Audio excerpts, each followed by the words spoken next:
Hello, hello, hello. Welcome back to the Quaker Sports Recap. The temperature is beginning to fall, but our Quaker sports teams are rising to the top. Last week I stopped by boys and girls JV volleyball, unified football, boys and girls varsity soccer, field hockey, and football senior night against Sweet Home, which I'll tell you about next. Let's get right to it! This Friday, your Orchard Park Quakers played under the lights against the Sweet Home Panthers on senior night. Last year's game came down to the end. This one did not. OP struck first, forcing a safety on the fourth play of the game. After the free kick, Orchard Park started with the ball at their own 44-yard line. OP pounded the run until Jaden Hassett threw a dime to running back Pat Budney for the touchdown. The extra point gave the Quakers the 9-0 lead. A strong defensive stand forced a turnover on downs, giving the Quakers the ball in Panthers territory. Pat Budney's electric 36-yard run set up Jarek Bresky's 4-yard touchdown run. The 2-point conversion made it 17-0 with 5 minutes left in the first. The Quakers continued their onslaught early in the second. One of the best running backs in Section 6, Jarek Bresky, got another touchdown, running it in from 2 yards. The missed extra point left the Quakers with a 23-0 lead. OP forced a fumble, which was recovered by Pat Bundy, and OP did not take long to convert. Jaden Hassett threw a bullet to Zach Dana for the 5-yard touchdown. The conversion made the score 31-0 with 6:32 left in the second. On their next offensive series, Jaden Hassett connected with Pat Bundy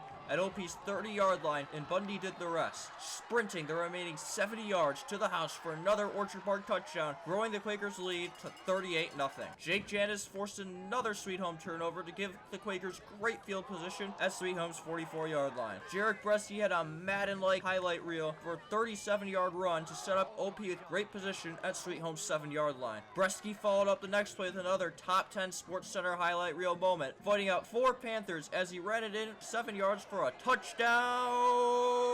Quakers! OP led 44-0 at half. With the game well in hand, OP relied on depth players in the second half, who showed some stout defense. Sweet Home scored a touchdown and a 2-point conversion in the fourth, leaving OP with a 44-8 victory as the final horn sounded, extending their winning streak to 4. After the game, I caught up with Coach Cieslik, Coach Michaels, offensive coordinator Frankowski, and defensive coordinator Frankowski to talk about the lopsided win. Start off with you, Coach Cieslik. You guys had a complete turnaround, winning 4 straight after going 0-2, and I'm sure you're very proud of the team. What was the message you sent after that loss to Lancaster that boosted the team and turned them around? No special message after an individual game. It's just been the same all season. We're trying to improve, not prove. And we played 2 really good football teams in the first 2 weeks.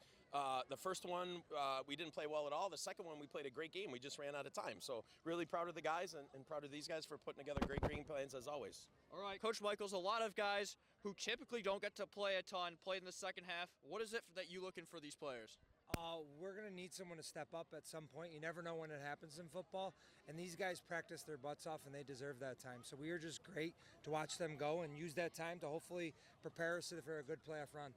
All right, here, and for you, Coach Frankowski, it's senior night, and a lot of great individuals are leaving this team. How hard is it going to be to replace these players? You know, Coach Cieslik says it all the time. There's no more important group than your senior group, and this is a great senior group, and they really left their mark on Quaker football, and you never replace them.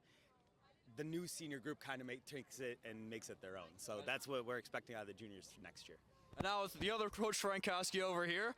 Jarek. Some offense, Max. Yeah, well, with offense right here. So offense, Jarek had a phenomenal game. It's like when you play with Madden, he was like a Madden cheat code. What is it like having Jarek on the team, and what is it like having him?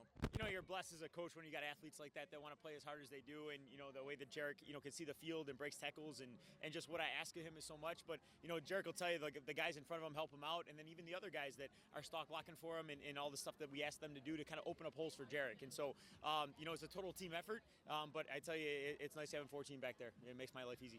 All right, and Coach Cieslik, you guys had a run-heavy offense today. What kind of factored into it? Was it the cold weather? Is it looking ahead at the week of the weather? What factors into having a run game plan? No, I think every football team gets an identity over time, and our identity is run, stop the run, and don't turn the football over. So, we want to get our best players the football, and Jarek's definitely one of those, and so is Pat Budney, number 10. And you guys are playing your first away game for the first time in 35 days on Friday. So it's your first time in 5 games. How do you get prepared to, not be in front of the home crowd and have to go on the road? Ooh, Max, you're going to love this answer. These guys will tell you. Cornfield, 219 tennis courts. As long as we got 45 dudes and the 4 of us, we're good to go.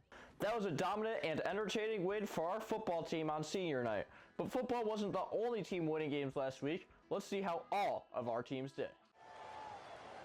It was all wins for girls soccer this week. Varsity is now 9-5-1 and looking to end their regular season off on the right foot against Frontier before the playoffs start. Boys soccer suffered 3 tough losses in varsity this week. Geronimo Rubiano Perez had a great week with 3 goals and 1 assist for Orchard Park. Matthew Roberts also had a good week, tallying a goal and an assist this week. The team will be looking to end their regular season on a high note at home against Frontier. Boys cross country finished 17th at the Alden Stampede on Saturday. Matthew Griffin was the top finisher for OP, finishing 34th individually. Girls cross country finished 8th overall at the Alden Stampede. Lillian Kowalik ran a top 15 finish. Congratulations to the Orchard Park cheer team who placed first in their home tournament. Our OP gymnasts defeated Will South 168 to 163. Boys varsity volleyball had 2 nice home wins this week, beating Frontier and Canisius. Girls volleyball kept their undefeated season rolling along. After 3 wins this week, the team is 11-0. The team cannot be stopped and looks to keep the undefeated record alive against Frontier at home on Wednesday. Congratulations to girls varsity golf as they finished their season with a perfect undefeated 9-0 record. In their win against Will East and Will South's combined team, Claire Brady had the best individual performance, shooting a 36, and in their win against Will North, Charlotte Ochino and Elise Brady stood out individually as they both shot a 40. Speaking of undefeated teams, girls swim defeated Will North to remain undefeated. Field hockey had a couple of nice wins this week to also remain undefeated. Maggie Gusella was the point leader this week with a goal and 2 assists. Grace Brotlinger and Hayden Premschatz also had a great week, as Grace recorded 2 goals and Hayden recorded a goal and an assist.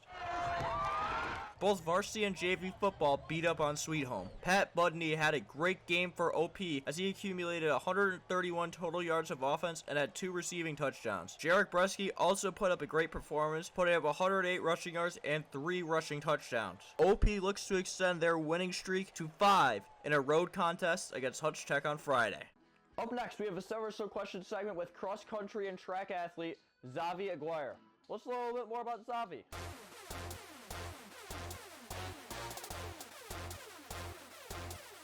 If there was a new class added to OPHS, what should it be called and who should teach it? I think we should have Mr. Beatrice teach the science of running or something like that. Something with Mr. Beatrice, I don't know. What is your favorite school lunch, Zavi? My favorite school lunch is probably a good peanut butter and jelly sandwich with an apple and probably a Cliff Bar and water. That's healthy. Would you rather run a cross-country race or a steeplechase? Cross-country race, because in a cross-country race, there's only like a slight chance of getting wet. You're gonna get wet in steeplechase race either way, every time. What's your favorite annual invitational for cross-country? Probably the East Aurora invite, or any time we run there. So we run there in the postseason and we run there during the regular season at an invite. So just that course in general, probably. Why that? It's fast. What's the best meal of the day? Breakfast. Agree. What is one food you couldn't live without?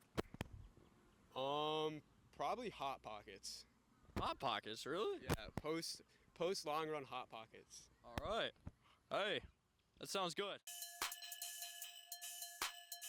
If you could travel back in time, what year would you travel to and where, and what would you do? I'm thinking. Probably like 2017, and I'll go to the Travis Scott concert. Or 2008 in Kanye West. So you'd see Graduation or Astro World? Yeah. What is the one team that you want to see win the championship? For any sport? Yeah, anything. In my heart, Texas, but just because I live in Buffalo, the Bills. I thought you would say OP cross country. Well, that's not a hope. That's going to become a reality this year, so hopefully. and the Bills will become a reality. Texas, not so much.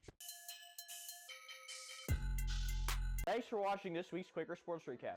It's another high-stakes week, and the playoffs have either started or will be starting soon for most of our teams.